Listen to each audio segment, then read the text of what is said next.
ನನ್ನ ಹೆಸರು ವೈಟ್ಫೀಲ್ಡ್ ಅಣ್ಣಯ್ಯ ಅಂತ ಹೇಳ್ಬಿಟ್ಟು ಜೈ ಭೀಮ್ ಕರ್ನಾಟಕ ಸಂಘಟನೆಯ ರಾಜ್ಯಾಧ್ಯಕ್ಷರು. ಇಲ್ಲಿ ಕುಂದಳ್ಳಿಯಲ್ಲಿ ಏನಾಗಿದೆ ಅಂದರೆ ಇವತ್ತು ರಾತ್ರಿ ಹುಡುಗರೆಲ್ಲ ಸೇರಿ ಬರ್ತ್ಡೇ ಪಾರ್ಟಿ ಮಾಡೋಕ್ಕಂತ ಒಂದು ಹೋಟ್ಲಿಗೆ ಹೋಗಿದ್ದಾರೆ. ಆ ಹೋಟ್ಲಲ್ಲಿ ಸೇಫ್ಟಿ ಇಲ್ಲ.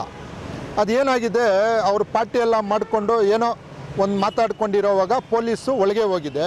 ಪೊಲೀಸು ಒಳಗೆ ಹೋಗ್ಬಿಟ್ಟು ಎಲ್ಲ ವೀಡಿಯೋ ಎಲ್ಲ ಮಾಡ್ಕೊಂಡಿದ್ದಾರೆ. ವೀಡಿಯೋ ಮಾಡಿಕೊಂಡು ಹೆಣ್ಮಕ್ಳು ಏನು ಮಾಡಿದ್ದಾರೆ, ಭಯ ಬಿದ್ದುಬಿಟ್ಟಿದ್ದಾರೆ. ಆವಾಗ ಈ ಹುಡುಗನ್ನ ಕೇಳಿದ್ದಾರೆ ಅವರು ಪೊಲೀಸವರು, ಏನಪ್ಪ ಏನಿದು ಅಂದಾಗ, ಆಯಿತು ಸರ್ ಈ ಥರ ಹೆಣ್ಮಕ್ಳಿದ್ದಾರೆ, ನೀವು ಬನ್ನಿ ಮಾತಾಡೋಣ ಅಂತ ಕೆಳಗೆ ಕರೆದಿದ್ದಾರೆ. ಕೆಳಗೆ ಬಂದಿದ್ದ ತಕ್ಷಣ ಇವರೇನು ಮಾಡಿದ್ದಾರೆ, ಯಾರೋ ಗೊತ್ತಿಲ್ಲ ಅವ್ರ ಹೆಸರು, ಪೊಲೀಸು 8,000 ರೂಪಾಯಿ ಅಮೌಂಟ್ ಕೇಳಿದ್ದಾರೆ. ಸರಿ ಸರ್ ನಂಬರ್ ಕೊಡಿ, ಗೂಗಲ್ ಪೇ ಮಾಡ್ತೀನಿ ಅಂತ ಹೇಳಿದ್ದಾರೆ. ಆವಾಗ ಅವರೇನು ಹೇಳಿದ್ದಾರೆ, ಇಲ್ಲ ಅಮೌಂಟು ಗೂಗಲ್ ಪೇ ಬೇಡ, ನಮಗೆ ಕ್ಯಾಶ್ ಬೇಕು ಅಂತ ಹೇಳಿದ್ದಾರೆ.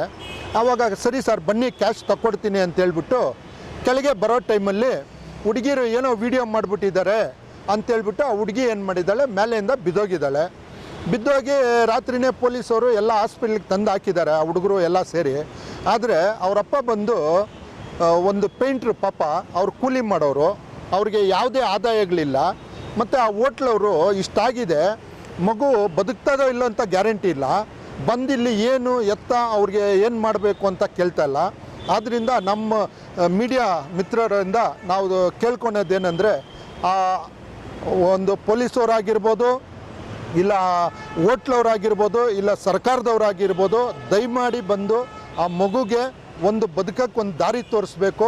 ಅವಳು ಹಾಸ್ಪಿಟ್ಲ್ ಬಿಲ್ ಏನಾಗ್ತದೋ ಅದು ಕಟ್ಟಬೇಕು. ಮತ್ತು ಅವಳು ಅಂಗವಿಕಲಾಗ್ತಾಳೆ, ಆ ಹೋಟ್ಲವರು ಅವಳಿಗೆ ಏನು ಇದೋ ಅದು ಪರಿಹಾರ ಮಾಡಿಕೊಡ್ಬೇಕು ಅಂತ ನಾವು ಮೀಡಿಯಾ ಮುಖಾಂತರ ಎಲ್ಲರಿಗೂ ಕೇಳಕ್ಕೆ ಬಯಸ್ತೀರಿ. ಜೈ ಭೀಮ್, ಜೈ ಕರ್ನಾಟಕ. ಸರ್, ಈ ಥರ ನನ್ನ ಹೆಸರು ಆಂಟನಿ ರಾಜ್ ಅಂತ. ಹೋಟ್ಲವರು ಬಂದು ಇದುವರೆಗೂ ಏನು ಇದು ಮಾಡಿಲ್ಲ. ತಿರ್ಗಾ ಬಂದುಬಿಟ್ಟು ಮಗಳು ತುಂಬ ಇದಾಗಿದ್ದಾಳೆ, IC ವಾರ್ಡಲ್ಲಿದ್ದಾಳೆ.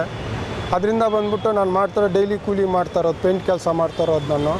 ಅದರಿಂದ ಬಂದ್ಬಿಟ್ಟು ಅದು ಬಿಲ್ಲು ಇದು ಎಲ್ಲ ಇವಾಗ ಜಾಸ್ತಿ ಆಗಿದೆ, ಎಮರ್ಜೆನ್ಸಿ ವಾರ್ಡಲ್ಲಿರೋದು ಇವಾಗ. ಅದರಿಂದ ಬಂದ್ಬಿಟ್ಟು ಹೋಟ್ಲವ್ರು ಬಂದು ಏನೋ ಅದು ನೋಡಿ ಗೀಡಿ ಬಿಲ್ಲೆಲ್ಲ ಇದು ಮಾಡಿ ದಯವಿಟ್ಟು ಇದು ಮಾಡಿಕೊಟ್ರೆ ತುಂಬ ಚೆನ್ನಾಗಿರ್ತದೆ.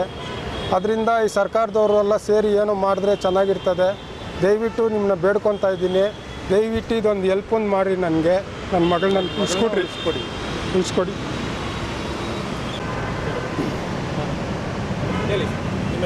ಹಾಂ, ನನ್ನ ಹೆಸರು ಆಂಟನಿ ರಾಜ್ ಅಂತ. ನಾವು ಕುಂದಳ್ಳಿ ಕಾಲೋನಿನಲ್ಲಿರೋದು. ಈ ಥರ ನಮ್ಮ ಮಗಳು ಬರ್ಡೇ ಪಾರ್ಟಿ ಅಂತ ಹೋದಾಗ ಫ್ರೆಂಡ್ಸ್ ಎಲ್ಲ ಸೇರ್ಕೊಂಡು ಹೋಗಿ ರೂಮ್ ಮಾಡಿ ಇದು ಮಾಡಿದ್ದಾರೆ. ಬಟ್ ಅಲ್ಲಿ ನೋಡಿದ್ರೆ ಏನು ಹೆಚ್ಚು ಕಮ್ಮಿ ಆಗಿ ಮೇಲಿಂದ ಬಿದ್ದಿದ್ದಾಳೆ. ಬಿದ್ದಾಗಿಂದ ಇವಾಗವರೆಗೂ ಹೋಟ್ಲವರಾಗಲಿ ಇಲ್ಲ ಪೊಲೀಸವರಾಗಲಿ ಯಾರು ಬಂದು ಇದು ಮಾಡಿಲ್ಲ. ಆದರೂ ಪೊಲೀಸವ್ರು ಬಂದರು, ಆಮೇಲೆ ಬಂದರು. ಇವಾಗ ಹೋಟ್ಲವ್ರು ಒಬ್ಬರು ಬಂದು ನೋಡಿಲ್ಲ. ಅದರಿಂದ ನಾವು ಮಾಡೋದು ಪೇಂಟ್ ಕೆಲಸ ಈ ಥರ ಆಗಿದೆ. ಇವಾಗ ನೋಡ್ರೆ ಹಾಸ್ಪಿಟಲಲ್ಲಿದ್ದಾರೆ. ಅದರಿಂದ ನಮ್ಮ ಹತ್ರ ಅಷ್ಟು ದುಡ್ಡೂ ಇಲ್ಲ. ಅದರಿಂದ ಸಹಾಯ ಮಾಡಬೇಕಂದ್ಬಿಟ್ಟು ನಾನು ಕೇಳ್ಕೊತಾ ಇದ್ದೀನಿ. ಹೋಟ್ಲವರಾಗಲಿ ಇದಾಗಲಿ ಇನ್ನೂ ಯಾರು ಏನು ಮಾತಾಡಿಲ್ಲ, ಏನು ಇದು ಮಾಡಿಲ್ಲ. ಅದರಿಂದ ಏನೋ ಹೆಲ್ಪ್ ಮಾಡಬೇಕಂತ ಕೇಳ್ಕೊತಾ ಇದ್ದೀನಿ ನಿಮ್ಮನ್ನೆಲ್ಲ. ಇದು ನಿಮ್ಮ ನ್ಯೂಸ್ 24 ಕನ್ನಡ ಟಿವಿ ಮಾಧ್ಯಮ, ನಿಮ್ಮ ಮನೆಯ ಮಾಧ್ಯಮ. ನಮ್ಮನ್ನು ಬೆಂಬಲಿಸಿ ಮತ್ತು ಬೆಳೆಸಿ. ಪ್ರತಿದಿನ ಪ್ರತಿಕ್ಷಣ ಸದಾ ನಿಮ್ಮೊಂದಿಗೆ.